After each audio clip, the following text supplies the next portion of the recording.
Good evening, everybody. Welcome to the latest edition of the African American Athlete. My name's Rickey Hampton. I'm here with my friend and frat brother, Michael Roberson. Hope everybody had a great weekend.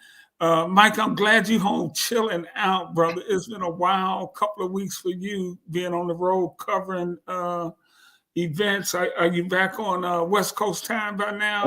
Yeah. I finally got it situated, but yeah, that is rough. I mean, the only time zone I haven't lived in, well, I guess you could say in the continental United States. I can't count. Well, I have been in Hawaii, but I haven't been in the time zone whatever Alaska's in, and then of course I've briefly been in Mountain Time Zone. Actually, I was there on the layover, so yeah, I was dealing with all kind of time zones, and I had lived in Eastern Time Zone for a while. Matter of fact, when I was covering the Cavaliers, so it was kind of reminiscent of that I'm in the Cavaliers arena, but I had to reminisce about how when I covered the Cavaliers, it was way back in the '90s, and they were in Richfield Coliseum, which is like 20 miles southeast. So it was kind of weird, being in that atmosphere, but a lot of things came back to mind, and it was cool being on the Has, and going to the Rock and Roll Hall of Fame. That was real cool, and to has see Public Cleveland Enemy's changed? display. I had to send that to Chuck D. I said, "Look, man, I was in Rock and Roll Hall of Fame, and this is the first thing that came to my sight was the Public Enemy display. Exhibit? So it Yeah. was a cool atmosphere, and Grandmaster Flash was DJing.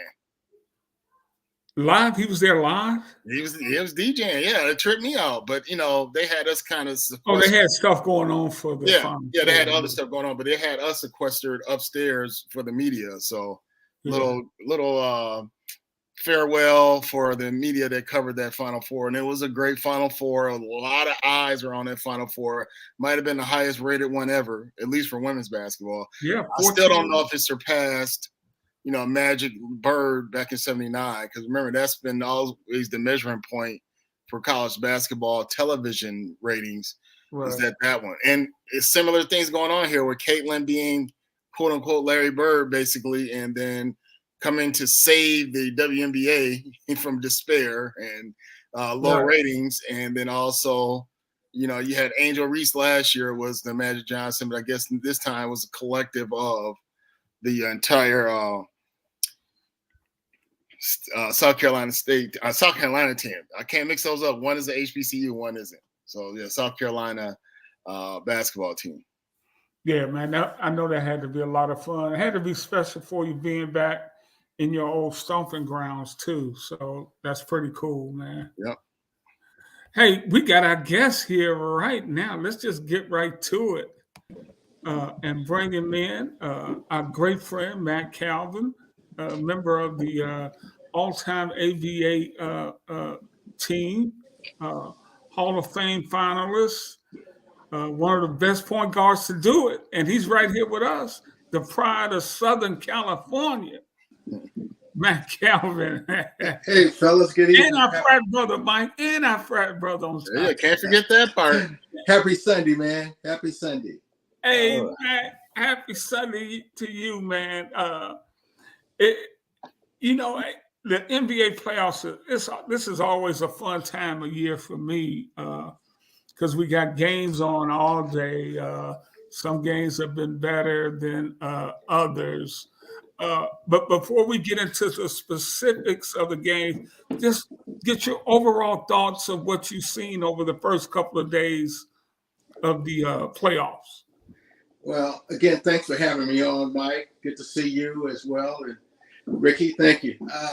It's kind of been pretty predictable. Home teams are winning. I'm more interested in what's going to happen game 2, 3. The playoffs doesn't really start until the visiting team or someone wins on the road, in my opinion. The Nuggets game, even tonight, you'll see the Pelicans versus Oklahoma. Teams that have played over the last 4 or 5 days without the rest have seemed to be more in sync.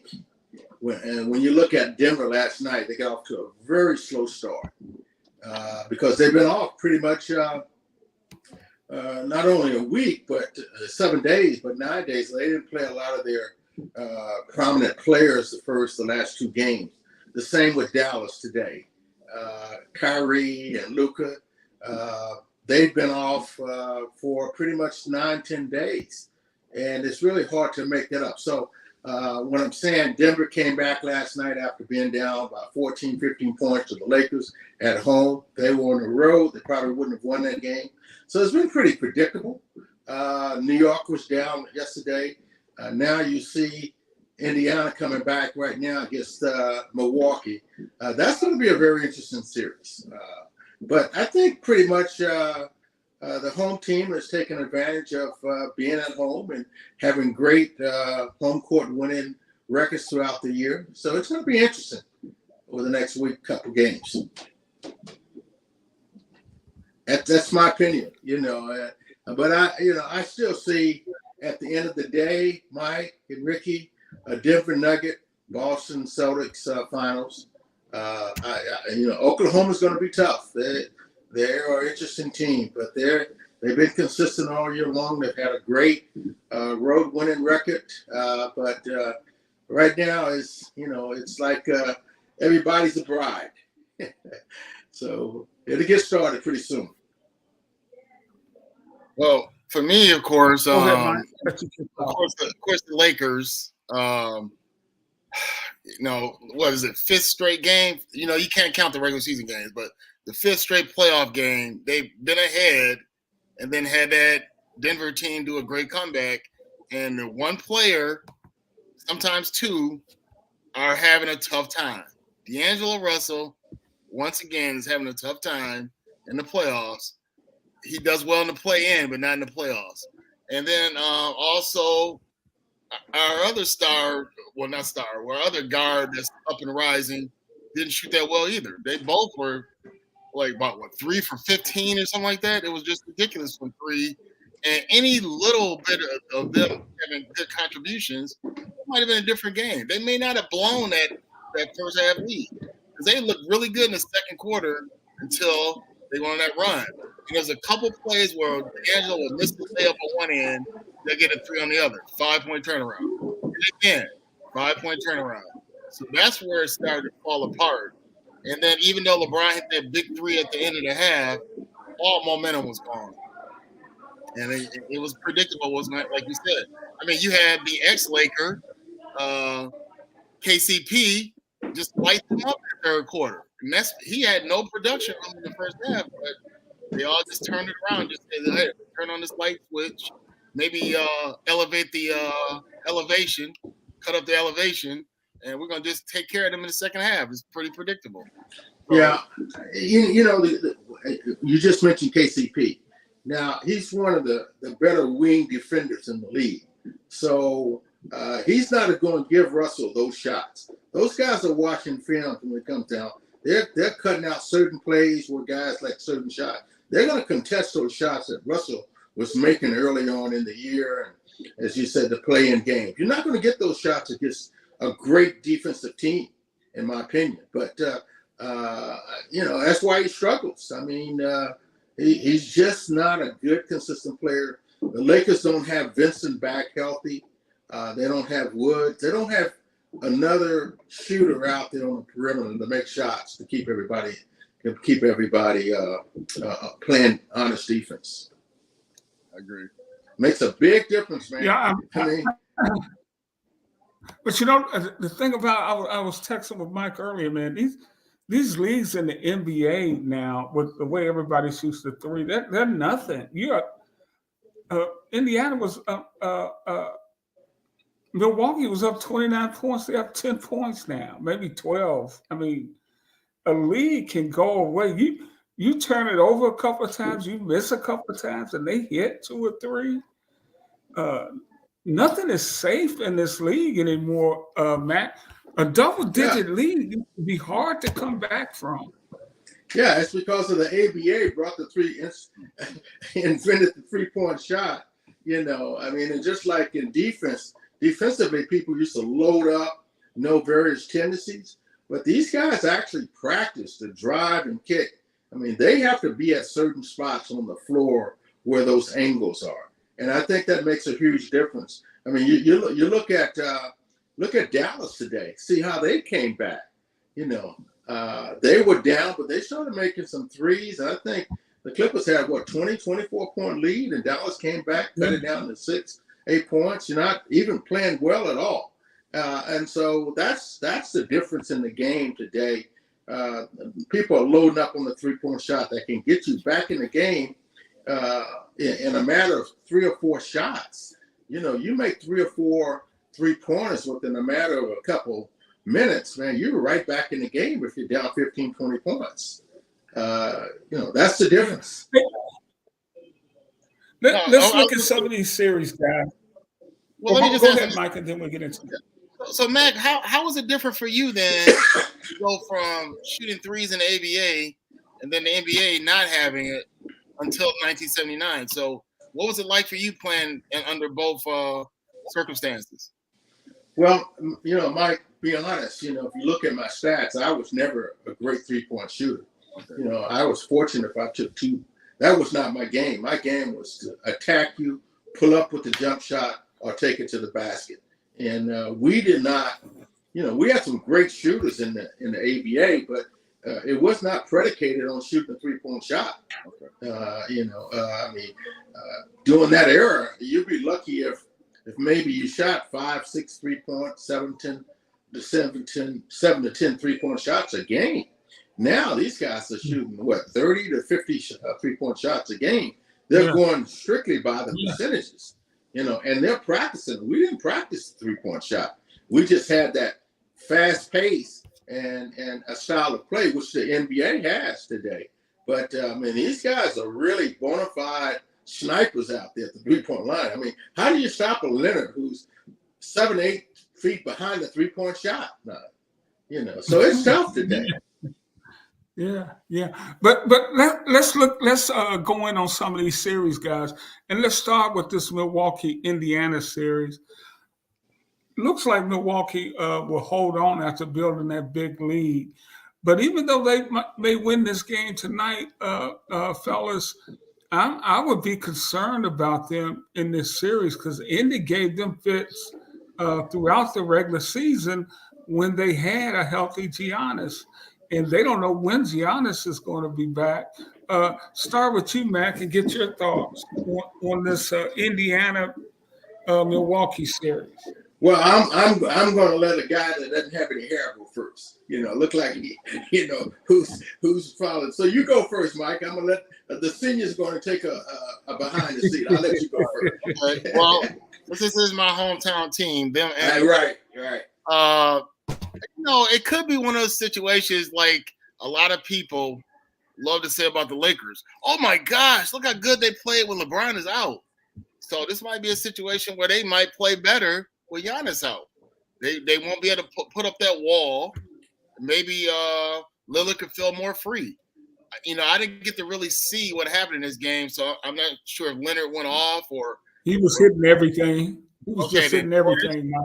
So that's what I'm saying, that maybe some of these guys will put a bigger hat on, like Portis, Lillard, and maybe even some other players. Lopez might play better. So maybe they feel more of a sense of duty when they know that Giannis is not out there. Maybe they don't have to sit there and watch Giannis, try to go around this wall or try to shoot threes. Maybe that's less pressure on them when it's just them and they said they can play freely. It could be one of those scenarios. So that's what I say about that series. And then whichever one of the other ones we want to speak of. But that one, we'll go through all of them. Yeah. And it's funny. I'm just saying. It's funny Michael mentioned the big guy. Gosh, his name is escaping me now because he's played well tonight. Lopez. Well, Portis you're talking about. Portis. No, I was talking about Lopez. He's played well tonight, especially on defense. I hadn't seen him be that active in a while, Matt. Well, they've been off for a week. He's 35, 36. He's been off for a week. But let me piggyback and articulate my thoughts on this particular series. I don't think there's any way Milwaukee can beat Indiana in a 7-game series without Giannis. And in my personal opinion of Giannis, if I was that organization, I would sit him out the rest of the year.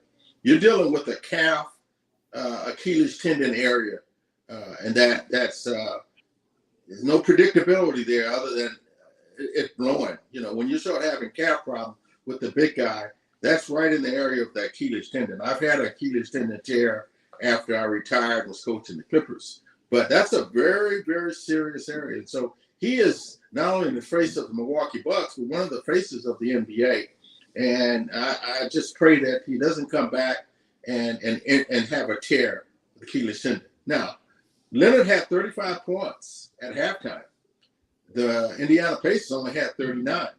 And there was the difference in that ball game again. Here, Milwaukee's been off for over a week, the same with Indiana. I just thought the Indiana did not come out, could not stop Leonard.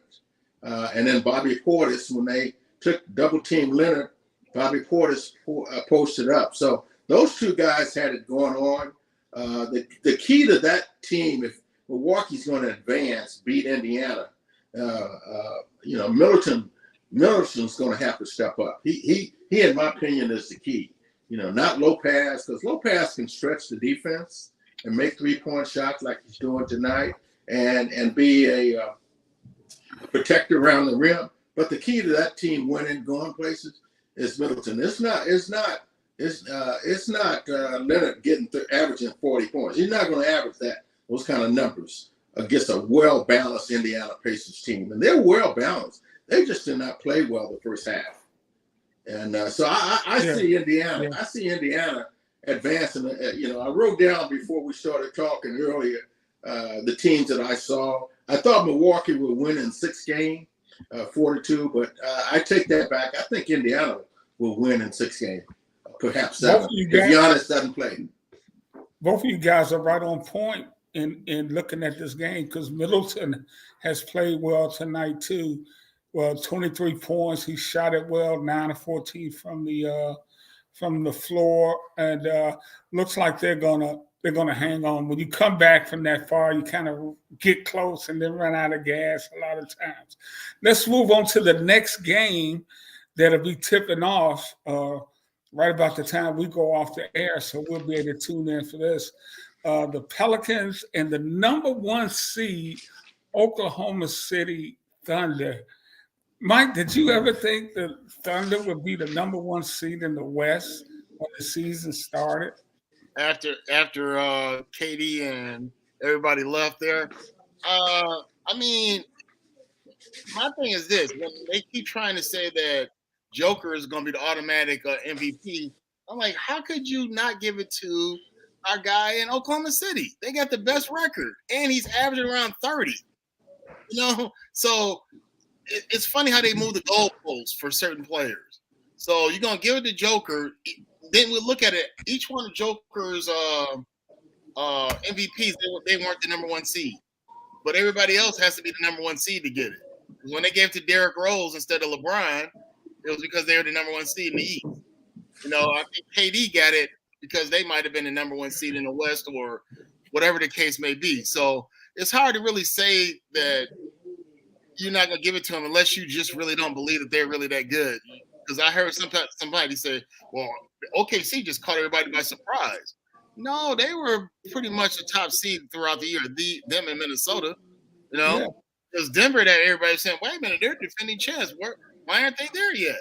Then all of a sudden they started to get it going near the end of the year.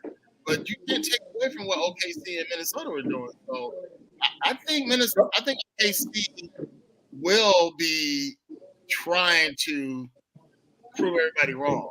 Will they be able to pull it off? I don't know. The first game is not usually the barometer we want to measure it with, but see, you can still lie from it.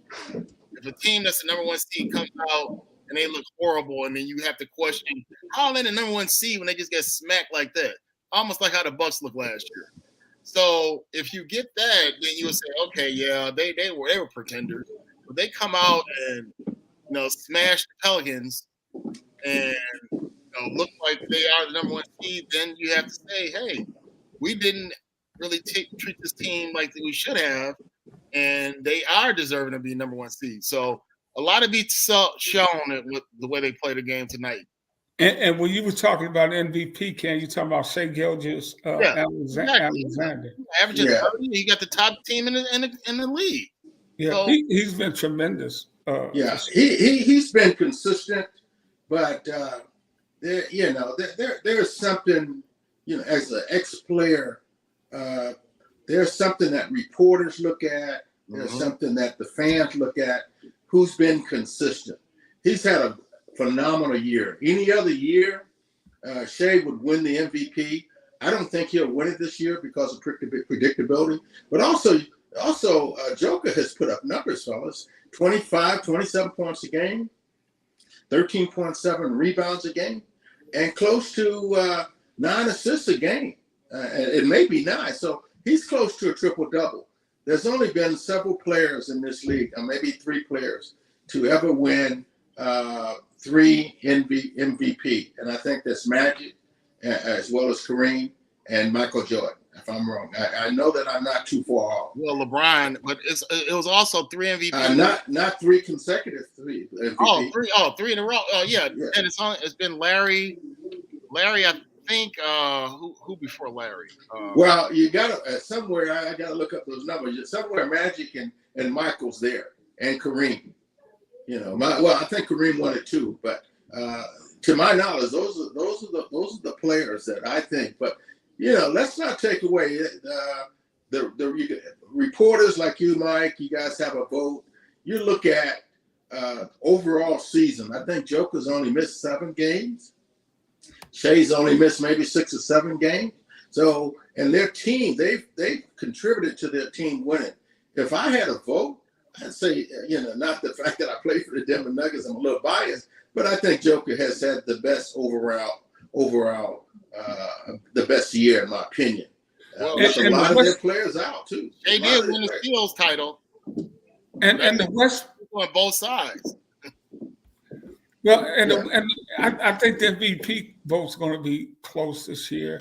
Oh, it'll be very close. Yeah, you're right, Mike. And only so because you look at the Western Conference, it was tight all year. I mean, Oklahoma's the number 1 seed, but 3 teams were within a game of Oklahoma City. They were 57-25. Denver was 57-25. Minnesota was 56 and 26. And the thing about I'm trying to get us through all these playoff matchups. They got number 1 seed Oklahoma Thunder, Matt, against the Pelicans, who won't have Zion Williamson, who just can't seem to avoid that injury bug. Yeah. Well, it's just that he's not one of those guys that stayed consistently in shape throughout the year. I understand somewhere mid-year he lost 25 pounds. Why are you at that number? You lose 25 pounds, that means you were not in shape. And that's when he really took off and played. Now you got to give him credit. He played the most games that he's played in the last year. I think he played 70 or 72 games. And I think over the last 2 years prior to this year, he only played like close to 60 games. So something's going on with his diet and off the court issues that he's having. And when I see those type of injuries, the same with Anthony Davis and some of these players that have a year in, a year out constant injury. But you're talking about we were talking about the Pelican. I think it's 4-0 sweep, in my opinion, without Zion. Even with Zion, I think that Pelican probably would win 1 game. But I think it's 4-0 sweep against this young Oklahoma team with a great superstar and a supporting cast. Okay. All right. We're going to stay in the West. We'll go West and then go East. A game we saw today, the Clippers and the Mavericks. I was a little surprised that the Clippers beat them so easily. I wasn't surprised that they won the game. The Mavericks came back and made it close, but the Clippers were kind of in control most of the way. The Clippers have been a team Mike always talk about teams that he doesn't trust. They've been a team I haven't been able to trust, Matt. But they handled their business today and without took a Kawhi. 1-0 lead. Yeah, they're one of those teams, that everything is going great, like marrying somebody, your first marriage. Everything's going great. You're on a honeymoon. Give it 6 months or a year, you're like, why did I get married? But because they tease you. But when I look at the game today, I watched the whole game. Dallas was out of sync right from the start. And again, that's that 10, 13-day layoff with Kyrie and Luka. They didn't play the last 2 or 3 games, fellas. The season just ended last week, so that was last Sunday. So that's 7 days. They didn't play 4 or 5 days before that, and missed about 3 games. You cannot turn it on and off at this level. And when you're on the road and you get down by 17, 18 points against a mediocre team, and that's who the Clippers are right now. They are a mediocre team. Paul George, yes, but if they don't have Kawhi Leonard and all cylinders working, they're not going to win. And I predict a 6-game, 7-game series with Dallas winning 4-2, in my opinion. They just have a better team with 2 great superstars. And we're talking about Zion not being able to stay healthy, Mike. The same with Kawhi Leonard. Right. I mean, that's the thing that's funny about that. But we have to acknowledge James Harden was a key factor today too, and that's kind of the thing that's been his downfall. And maybe it's usually later in the playoffs because of that fiasco against the Warriors when they pretty much had that wrapped up, and then Chris Paul got hurt, and then he forgot how to shoot right after that. So if you don't have a James Harden meltdown, and maybe they do eventually get Kawhi back, they can be a little dangerous. But you got playoff P too. Paul George could have his John Starks moments where he can't hit the side of the barn. So that's the team that's betting on them. That's the team you have to really worry about. Will be the Clippers because they're kind of disappointing. But today, like I said, and they have Westbrook on the team too. So there's a lot of ways it could go totally wrong for the Clippers. Or if these guys are actually playing well simultaneously, they can actually do damage in the West. Who do you like in this series? Well, I got a feeling the Clippers going to win. I got a feeling that Dallas is going to go do the same thing that they've done before, except that 1 year when Luka by himself just destroyed the Clippers. Yeah, he's a better player today. He's a better player today, Michael. So he asked you, who are you thinking? Would you bet the house on the Clippers? Oh, no. I would never bet the house on anybody. That's not me. That's why. Well, I'm not a gambler. But if I had to gamble, you gave me $1,000 and to put on a team, I'd say it's the Boston Celtics that will win the 18th championship. But again, I agree with you. The Clippers are, man, they just Dr. Jekyll, Mr. Hyde. But Dallas just have too many firepower. When they picked up Washington and when they picked up the other kid, Gafford. Made them a better team along with Exum. Exum was out of the league 2 years ago. And then, now you don't have to put so much pressure on Hardaway. I think they'll come back and win this series. I think they'll win on Tuesday, in my opinion. I just think they're a much overall better team than the Clippers. You remember Clippers went on that streak when they won like 22 out of 25 ball games. Everybody was talking about the Clippers. And then guys started getting hurt and they faded.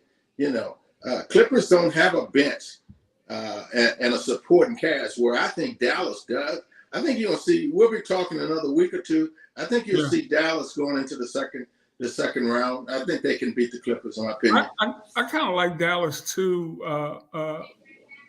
Matt. As I was saying, I just don't trust LA.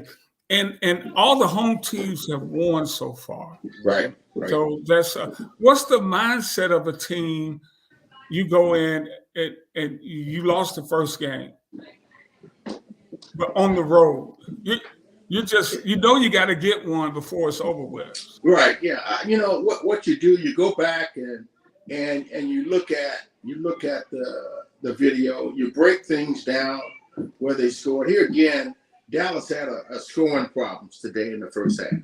They end up losing by 9 points or 10 points, and that's why Kyrie and Luka they got hot the second half. You know, they really got their basketball legs together. They started getting easy baskets, making jump shots, cut it down to 6 points, and then the Clippers built it back up. So you just look at video and say, look, we got to take away James Harden catch and shoot. We can't let him, you know, he's not going to be able to drive like he used to because you got Gafford in the middle, you know. So their defense has really improved. But the key today in winning was James Harden by far. You know, the shots he made and you know, another guy you can't count on. He's just another Dr. Jekyll, Mr. Hyde, Russell Westbrook. You know, he's just an emotional dude that when he's rolling, he's playing high and emotional. The Clippers piggyback off of him. But other than Norman Powell, they don't really have another supporter to give them the points they're going to need. And I think they're going to need a lot of points, you know, beat a team like Dallas. I mean, Luka and Kyrie, they scored 65 points today, you know. I mean, you know, you get one more player. Exum has been averaging 11 points a game. He had 3 tonight. You know, Washington been averaging 15, 14 points a game. He only had 7 and 9 points. So you got to be, everybody's got to be on that same page and scoring. But once the adjustment you were talking about, Ricky, you look at those videos and you say, okay, this is what we have to do. We got to take the head off of this particular snake and not let him get in certain areas to score and make it more and take away their easy baskets, which I think they will do. All these teams will do. And we have a final from Milwaukee Bucks, 109-94 to take a 1-game lead on the Pacers. And the Bucks had 30-point lead at halftime. Right, yeah. They made it interesting. And Dame finished with 35, so I think he had 35 at halftime, at 33. Yeah, he had 33 at halftime. You're absolutely 32 at halftime. You're absolutely right. Yeah. So he was tired. They made some adjustments on it. I just think Indiana, the Pacers just got more players, and they're tough at home. But again, guys, we can't get too excited. This is the first game. Yeah. Timberwolves and Suns, Timberwolves knocked them off pretty handily yesterday. They got a 1-0 lead. They'll play again Tuesday night. Your thoughts, Michael? Well, I got a feeling that our star player in Minnesota has to be careful talking trash to KD. And especially when he admits that that's his player he looked up to. And then I got a feeling KD's going to do like he did with the Clippers that time when he said, hey, do they know who I am? I'm Kevin Durant. So that's the thing about it, is that when you haven't won anything, I don't know if you should be talking that much trash. I mean, you can say what you want to about him, you know, going to the Warriors, but he has won. For those of us, I didn't know he said anything about it, Mike. Oh, yeah. He made some jumpers in his face. It was like talking trash to him, but he said, you know, he was just doing it in fun, you know, because that's his idol. That, you know, that's his Michael Jordan, as he said. Right.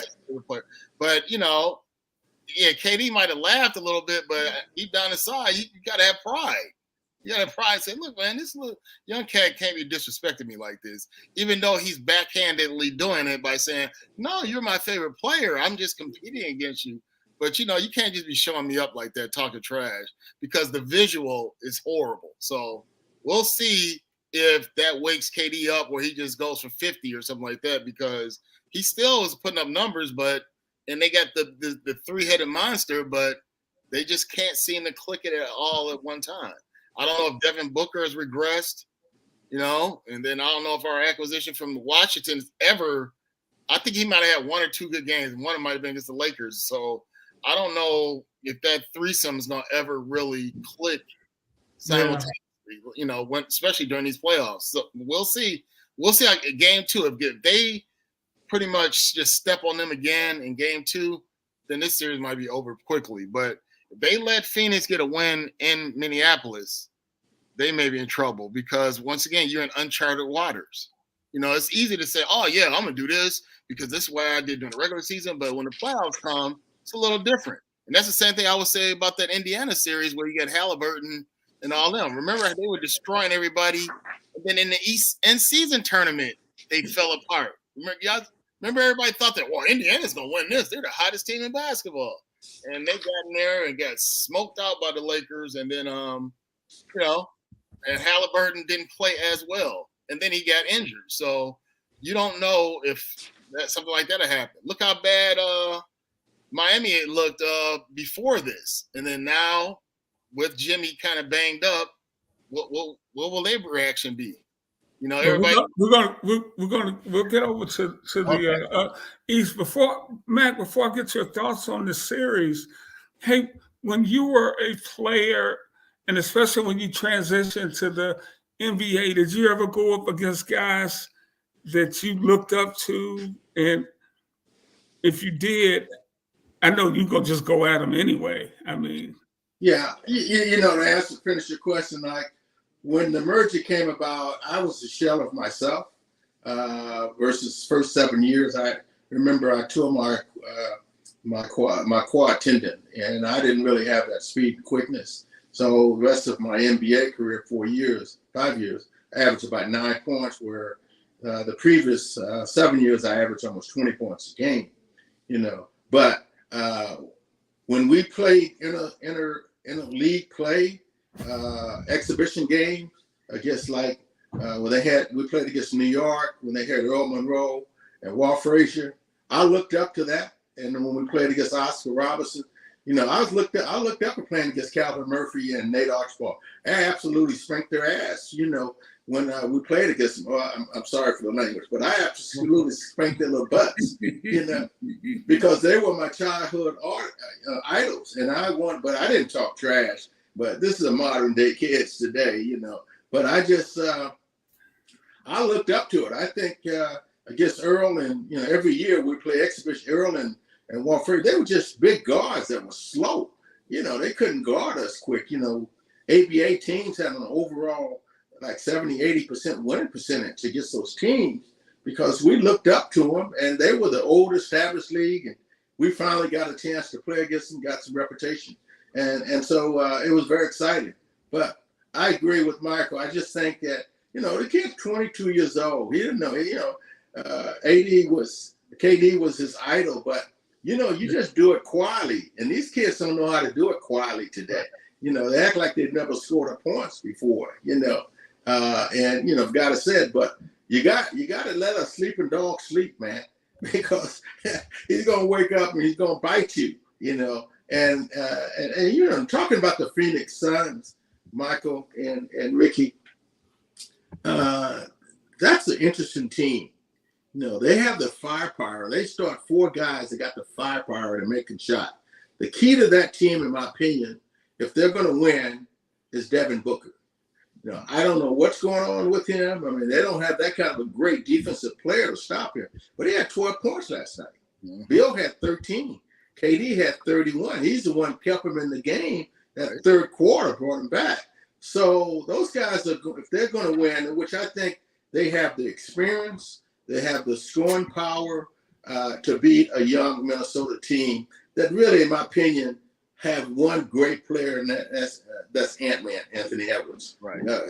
Towns is, he's going to get his 12, but he's not going to impact the game like he used to 3-4 years ago. And then Robert, played an excellent game last night, something like 15 points and 12, 13 rebounds. He's not going to do that on the consistent. So I think you're going to see Phoenix make an adjustment. I think they play on Tuesday. Make an adjustment, go back home, win 2 games there. I think they'll win the series 4-2, in my opinion. Phoenix, they just have too much firepower. And Bradley Beal's not the same player that he was with Washington. He's very overrated, but he's still capable of getting to 18, 20 points a game. So did you say you like Phoenix in that? I like Phoenix in 6 games, 4-2. Okay, we're gonna finish up with the Lakers and Nuggets series. Uh, Lakers jumped on them yesterday. We talked a little bit about it earlier. Jumped on them yesterday. Couldn't finish. But Mac, I like the Lakers' chances better this year uh, than I did last year. I thought Denver was a much better team last year because of their bench. Bruce Brown was really big for them coming off the bench last year. And they, I mean, they're still a very good team, but I think they are beatable this time around. And anytime you got LeBron James on the side, I think you got a chance. And Anthony Davis has played well. But as Mike said, the other guys are going to have to play well. And I don't know if they can do it, but I think this is going to be a long series. Even though I guess I still think the Nuggets will pull it off, but I don't think this is going to be easy by any means. I do. I do. The Nuggets have championship experience. They got the Joker. Some of their younger players have developed, whereas last year they had two excellent wing players that they let get away in free agency, and Brown and Bruce Brown and I think the other kid.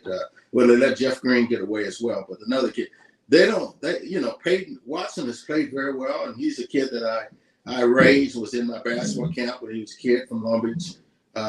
He's improved.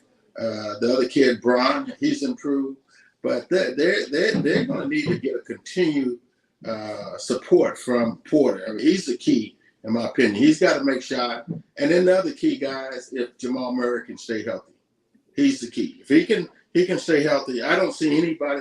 I see a Western Conference final between Denver Nuggets and OKC, with Denver winning in 7 games. Ooh. That's a tough young team, man. I'm gonna tell you. Ooh. OKC is a tough young team. Michael, your thought? Well, my thing is that what's going to happen to the Lakers' confidence when they finally get a win, because it has to be in their head that we can't beat these guys. Right. Not only did they beat us 5 straight playoff games, but they beat us 3 regular season games to add to it. So total of what is it? 9 in a row. So I think once they cover that hump, maybe it's a different team. Or if D'Angelo goes on a hot streak and he gets his confidence, because I think that's the key player is D'Angelo. I know you want to get another great performance by, why am I forgetting his name now? The other guard that they hype up. Oh, you're talking about Reeves. Yeah, Reeves. So I should have thought of the White Shadow. So anyway, so Reeves. So Reeves and D'Angelo, they were the key factor for them just being flat and losing that lead, because they just weren't doing anything. I think Reeves hit one deep 3 that was maybe at the shot clock buzzer or something like that. But D'Angelo just was I should have checked his plus minus, because it had to be horrible. Because it just seemed like every play that he did, it ended up turning around for a basket for them on the other end. And that's when you really are being a deterrent for the team. And even LeBron had to get on him one time about when he threw a lazy pass where he had a guy, but he tried to get cute with the pass. They got picked off. And they got a 3 at the other end. And I said, you guys are absolutely about to blow this game again. And it's got to go into your head. Like, we get up on these guys every time, and they always reel us back in like a fisherman every time. So I think once they get over that hump, maybe get that first win, then we might see a whole different series. But if it's going to be like this every game, you get the lead, and then they come back on you like they're playing with you, there's no way they can win a game. It might be another sweep. So I on that one, Mac. But Michael, did you ever see the movie Dorothy? In that was movie, it huh? Was it revised? The Wiz. Yeah, the Wiz. Wiz. Yeah. And what did she say? She's like kissing on a star, and that's what's going on with the Denver Nuggets, in your opinion. They're like kissing on a star. Cinderella trying to find their slipper, can't find it because it's not there. You got, as I've said to you guys on many times on your show, Father Time never lies. Where was LeBron in the third quarter? Okay. He did not look at the bat. He had no energy. Where was AD in the fourth quarter? So what I'm saying is that the Lakers just don't have enough to beat this team. When you get a team down by 14, 15 points with the great two stars they had, man, you got to put a foot on them and stomp them like killing a roach, you know, and they didn't do that. And so now when pressure starts coming down on guys to make shots, they can't do it. And that's as you said earlier, the history of Russell, D. Russ. He just don't have it. But the key, those guys got to stay even. And then the second factor was the altitude. You know, I've played in Denver. I've come as a visiting team. You know, that altitude will kick you at some point. And they got it written down on They got the altitude written on the court. Just absolutely.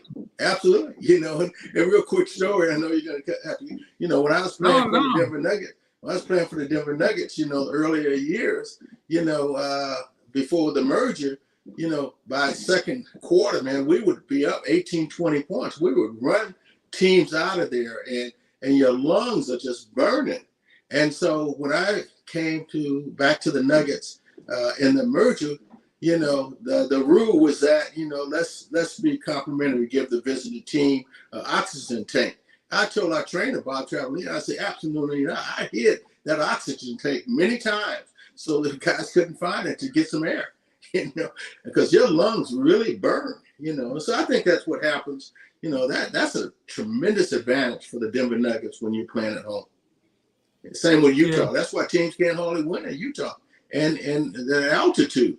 But I just don't see the Lakers having enough depth and scores to beat them. And they're going to have to really play. Really, Hashimura is going to really have to play consistent, play well.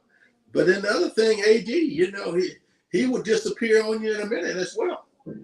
Right, and another, you know what, the offensive rebounding. They out-rebounded them big time. It was, how many times did they just sit there and out of the blue, you know, Joker get the rebound, and I'm like, come on, can't you block them out?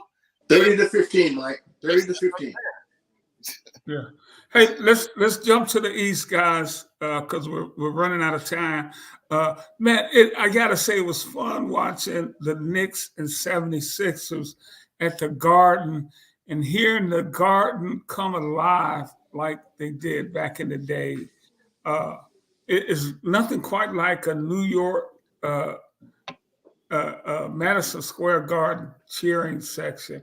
Although I'm not a big Knicks guy, but I do appreciate the tradition they've had there. They got them the first game. Talk about looking tired. I thought Joel Embiid looked gassed, Mac, in that game. And the Knicks took charge. They're the number 2 seed and took care of the 76ers. Yeah, they really did. I mean, the Sixers are in trouble. You know, with an unhealthy Joe Embiid. He's another player that I would sit out. You know, he's not getting out on the pick and roll, so guys are coming off for the jump shot, the 3-point shot. He's not covering that, and when he does come out, they're going around him. And then where's Tobias Harris? I mean, you know, he is lost. I mean, they didn't even play him in the last 3 or 4 minutes against Miami just to get, you know, to play. And then they just don't have enough scores. You know, Mackey is just phenomenal, but they don't have any other player. Where on the other hand, if you look, Jalen Brunson didn't have a normal Bronson game. So they got tremendous support from Hart and the other guard, D. Da Vinci. Is that his name, Michael? DiVincencio. DiVincencio, yeah. You know, and then they got great contribution. You know, I think they'll win this series in 5. I think Philly may win 1 game back at home, but I don't see this series going past 5 games. The defense and I mean and New York don't have to score a lot of points. They just play hard and they play tough and they scrap. Those 3 kids from Villanova, man, they are awesome. Yeah. And then they get in the kid from Harstein. He's been very consistent. So I just think they're going to be tough. Now, once they win this series.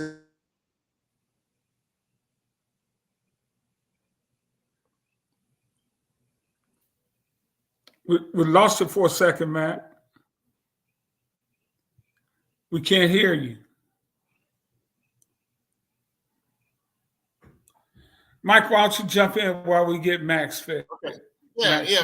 For me, I kind of agree with him on that. The Knicks should win the series, but we got to stop having Joel Embiid trying to do the old throw the ball off the backboard and dunking it. You see, he came down his leg, and then he's laid out on the floor. Everybody thought, like, oh, this is it. Here's our Joel Embiid moment where he's knocked out of the series. Remember, they should have beaten Toronto. And then he had all those injuries, remember? And then Kawhi made this lucky shot from the corner. So this process that we've been going through, waiting for, and then, him with the playoff moments where they always seem to fall apart.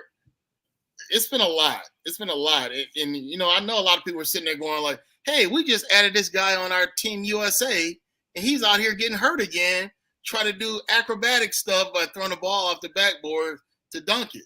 So I agree with Mac, too, that you guys start thinking about, hey, man, I know it's been a long process with him, but, we can't just destroy his whole career by letting him play on these ailing legs. So they got to really make a choice here, make a decision that if we don't seem to have a chance to win this series, we might need to send Joel down, because all we could do is pretty much hamper the rest of his career if we let him go out here. Like I was saying, Mac, he's out here throwing alley-oops off the backboard to himself and almost injured himself again, and he didn't even look the same after that in the rest of the game. So right.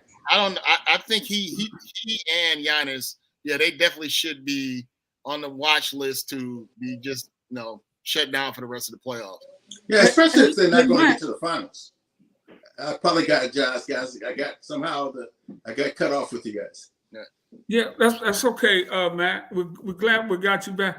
Do you think Joe would be better if he was a little light? It just seems heavy to me. Well, he's always been that way. He's not the most athletic guy around. I mean, he doesn't get up and down. I mean, Joker's not the most athletic guy as well, but he's very skilled. Embiid doesn't have those kind of skill. Embiid's got great offensive skill. So I agree. As I said earlier, they need to shut him down. They're not going to get past. If they get past this round, they're not going to get past the second round against Cleveland, who have a lot of big guys. It's going to be tough for them, in my opinion. But okay, we got 5 minutes left and 2 more teams. This has been perfect, breaking it down, guys. 4-seed Cavaliers versus Magic. I'm in the Michael Robinson school. I don't trust the Cavaliers, although they took care of the Magic yesterday. This might be a good matchup for them because the Magic are a very young team, Mike, and they're kind of in the same place the Cavaliers were last year. Yeah. Well, if I go first, so of course the Cavaliers been looking for forever to replace LeBron. So now they think Donovan Mitchell is going to be the guy to do that. And they may get past this round, but I don't see that. And then also Donovan Mitchell has the propensity to kind of fall apart all those years at Utah. Remember how Utah was always ranked high and they would fall apart? So Donovan Mitchell may get them through this one, but I can't see them getting past the next round. If they do. I agree. I agree with you there. What your thoughts on Cleveland and Orlando?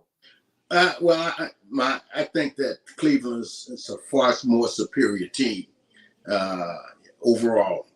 5 players they start on, matching up against Orlando. They're much better. If you want to player for player.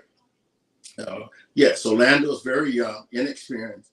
The guard play of Orlando is abysmal at best. I think the two starting guards were 3 for 19, Gary Harris and Suggs the other night. And the guy that comes off the bench has been consistent all year, Anthony. But their bench is really abysmal as well. So, and they're inexperienced. So I see Cleveland winning this thing in 5 games, 4 games to 1.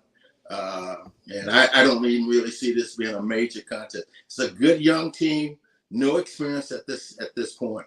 And I think Mosley has done a phenomenal job of coaching at this team. I don't think he'll win Coach of the Year, but I think he'll be one of the top 3. I think the coach at Oklahoma will probably win out over the coach in Minnesota, Fitch. But this is a good young team. They've got a great future. They just need to add some pieces, and I think they'll be there, in my opinion. I don't see this going past 5. It could be a sweep.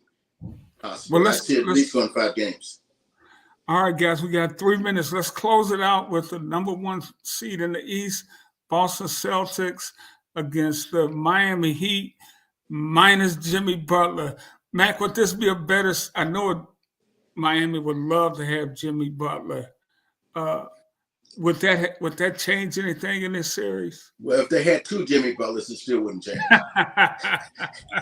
Healthy Jimmy Butler and his cousin. But no, I don't. I see this as a sweep. I think that over the last couple of years, Boston has matured. They've learned some things. I think if they do lose, it'll be because of a lack of coaching and down the stretch when they play against really, if they get to the finals, play in championship finals, play against Denver.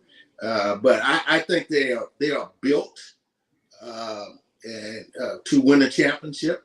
I don't think that Holiday is going to allow them to lose. I don't think Jason Tatum. He's like Casper too. Sometimes he disappears, But I think Brown is more mature this year. I just think they've got all the pieces. And then recently, guys, if you look at their bench, this kid Pritchard is playing very well off the bench. He and Houses all year long, and then they got the old man Hartford, who coached his father Tito. So they're pretty much 8-9 solid, and I think they're going to be awfully hard to beat in a 7-game series. Certainly with having the home court advantage. What do they do? 5 games all year long? Was Holiday an upgrade over Marcus Smart? No question. Oh, absolutely. No question. Because he doesn't need to score. He can go out 1 through 4. So he's a very unselfish player. He's got championship DNA, and he's a great locker room guy. He's not going to let that team get down. They're going to learn from their past. I think Boston Celtics win their 18th championship, break that tie against the Lakers, and win the 18th NBA championship, in my opinion. Michael. All right. Well, for me, I definitely know they'll win this series, and they also have to have a sigh of relief that the Warriors are out the way. They're gone, because you see how the Warriors just got in their head in that finals. That's when they were pretty much set up to win the championship, to get the 18th, but they fell apart. So they don't have that, I guess, that boogeyman this year, but they still could get into the further rounds and find a way to fall apart. But the reason why I would say Holiday is better is, even though the previous player that we talked about had Defensive Player of the Year, right? Marcus Smart was Defensive Player of the Year. Holiday can also run the point guard well, whereas you could not see that with him, with Smart. And then he can also score when he needs to, because remember, he threw that key alley-oop to Giannis to seal that series against Phoenix. So, and then he has some great moments in the finals, whereas, Smart or whomever else they get afterwards did not get the job done during that series. He was a non-factor pretty much in that series against the Warriors. So I think Holiday will be that key factor for them winning. So if they do win it all, I would definitely say it was a lot to do with Holiday. I mean, gentlemen, this has been great insight. We are ending right on the dot, so we don't have to pay the boss man extra time tonight. Hey, Mac, I hope you'll join us and share your insight with us throughout the playoffs, the great Matt Calvin, the ABA and NBA legend. We just love talking basketball with you, brother. Thank you. Well, Same until here. okay. Well, until then, for my frat brothers, Matt Calvin, Michael Roberson, I'm Rickey Hapton. Good night, everybody. We'll see you soon. Thank you, guys. Peace. Thank you, Matt.